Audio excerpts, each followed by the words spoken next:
Indian కుబేరుడు ముఖేష్ అంబానీ కొడుకు Anant Ambani pre wedding వేడుక ఇటీవల చాలా గ్రాండ్‌గా జరిగింది. గుజరాత్‌లోని హిస్టారికల్ ప్లేస్ జామ్‌నగర్‌లో ఈ వేడుక జరిగింది. రాధికా మర్చెంట్‌తో అనంత్ అంబానీ పెళ్లి జరగబోతోంది. ఈ మేరకు చాలా గ్రాండ్‌గా ప్రీ వెడ్డింగ్ ఈవెంట్‌ని ప్లాన్ చేశారు. అయితే దీనికి బాలీవుడ్ మొత్తం కదిలొచ్చింది. అమితాబ్ బచ్చన్ ఫ్యామిలీ మినహాయిస్తే ఆల్మోస్ట్ అందరు సెలబ్రిటీలు ఇందులో పాల్గొన్నారు. ఆమీర్ ఖాన్, సల్మాన్ ఖాన్, షారుఖ్ ఖాన్, అక్షయ్ కుమార్, సైఫ్ అలీ ఖాన్, రణ్వీర్ సింగ్, షాహిద్ కపూర్, రణబీర్ కపూర్, దీపికా పదుకొనె, ఆలియా భట్, కరీనా కపూర్ ఇలా అనేక సెలబ్రిటీస్ పాల్గొన్నారు. ఆల్మోస్ట్ బాలీవుడ్ ఇండస్ట్రీ మొత్తం కూడా హాజరైంది. ఇక తెలుగు నుంచి కేవలం రామ్ చరణ్ ఫ్యామిలీ మాత్రమే హాజరైంది. చరణ్, ఉపాసన పాల్గొన్నారు.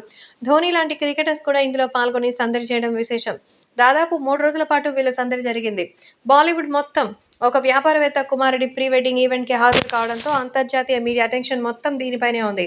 అంతర్జాతీయంగా ముఖేష్ అంబానీకి రావాల్సిన ఇమేజ్ వచ్చేసింది. అదే సమయంలో ఒక వ్యాపారవేత్త కుమారుడి పెళ్లికి సెలబ్రిటీస్ మొత్తం ఎళ్ళడం ఏంటి? 3 రోజులు స్పెండ్ చేయడం ఏంటి? ఆటపాటలతో అలరించడం ఏంటి? అనే చర్చ మొదలైంది. ఇది చాలా మందిని ఆశ్చర్యపరిచింది. ఈ నేపథ్యంలో ఇప్పుడు టాలీవుడ్ కింగ్ నాగార్జున వ్యాఖ్యలు దుమారం రేపుతోంది.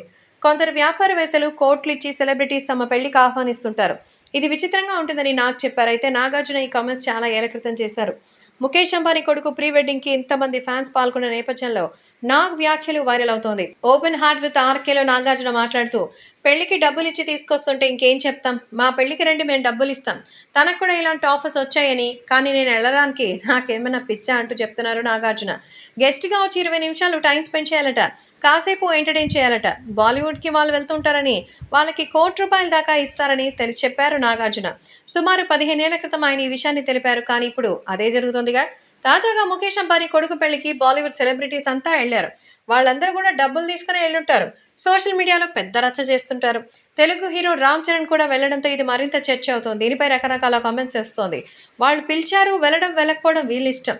మొత్తంగా నాగార్జున వ్యాఖ్యలు సోషల్ మీడియాలో అయితే వైరల్ అవుతోంది. అయితే వాళ్ళు డాన్స్ పర్ఫార్మెన్స్‌లు అయితే డబ్బులు తీసుకుంటారేమో కానీ, మరి చరణ్ అయితే ఒక గెస్ట్‌గానే వెళ్లారు. ఎందుకంటే గతంలో రామ జన్మభూమి అయినటువంటి అయోధ్యలో రాముని ప్రతిష్టాపన సమయంలో మరి అక్కడ కలిసినప్పుడే చిరంజీవి గారు అలాగే చరణ్‌ని ప్రత్యేకంగా పలకరించారు ముఖేష్. అందుకే గ్లోబల్ స్టార్‌గా ఉన్న నేపథ్యంలో చరణ్ అంటే అంబానీ ఫ్యామిలీలో అందరికీ ఇష్టమట. అందుకే ఆయన్ని ప్రత్యేకంగా ఆహ్వానించినట్టుగా కూడా చెప్తున్నారు. సో ఈ నేపథ్యంలో మెగా పవర్ స్టార్ రామ్ చరణ్‌కి సంబంధించిన ఈ విషయం తెలుసుకొని ఎందరో ఆనందంగా చెప్తూ మరి మెగా పవర్ స్టార్ రామ్ చరణ్‌కి అరుదైన అవకాశం దక్కిందని, మరి ఆయన డబ్బులు తీసుకొని వెళ్లాల్సిన అవసరం ఆయనకి లేదని, వేల కోట్లకే అధిపతి చరణ్ అంటూ చెప్తున్నారు ఫ్యాన్స్.